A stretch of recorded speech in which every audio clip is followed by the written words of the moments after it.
From the team of First Coast News, this is a Beyond the Ballot election special, the Florida primary.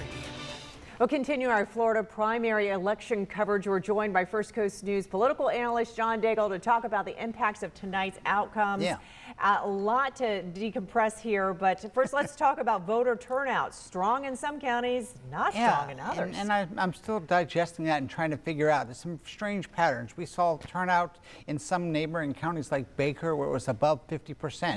Not quite sure about that. And then Duval, you saw under 20%, which is historically low. I'm not sure if that's a record for an August primary, but it's certainly one of the lowest turnouts I've seen in many years in Duval County. St. Johns County, St. Johns and Nassau County both had what I would expect for an August primary, but Clay and Duval, really low turnouts. Yeah, 18 and 19% in Clay and Duval, and no real reason why. I don't have a good theory on exactly why. I mean, both counties had contested races, interesting, challenging races.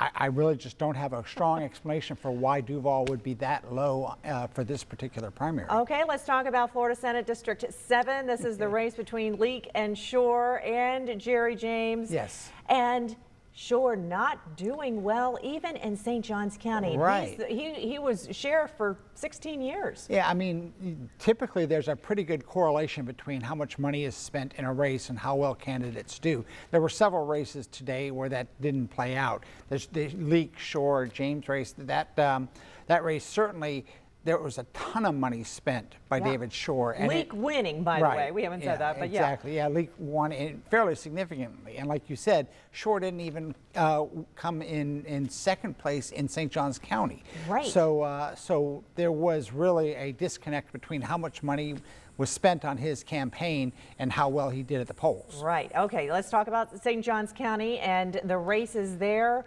Wow, for St. Johns County Commission, and 2 of the 3 people running against the incumbents pushed incumbents out. Yeah, so that is really interesting. 2 out of 3 races, the incumbents lost, and the candidates who are going to replace them are coming on board the county commission with a much different philosophy on how to manage growth. Right. So St. Johns County has been one of the fastest growing counties in Northeast Florida for a long time. It's been very pro-growth.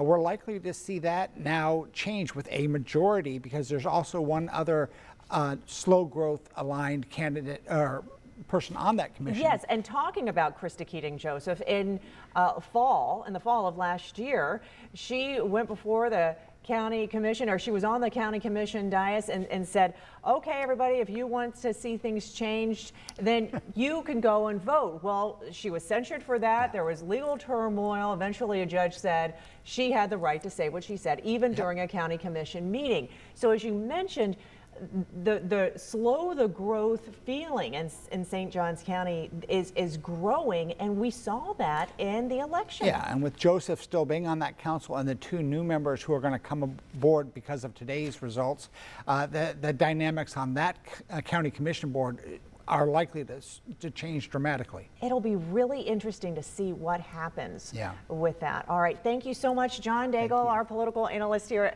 at First Coast News. Thanks so much for being here. Thank you. Okay.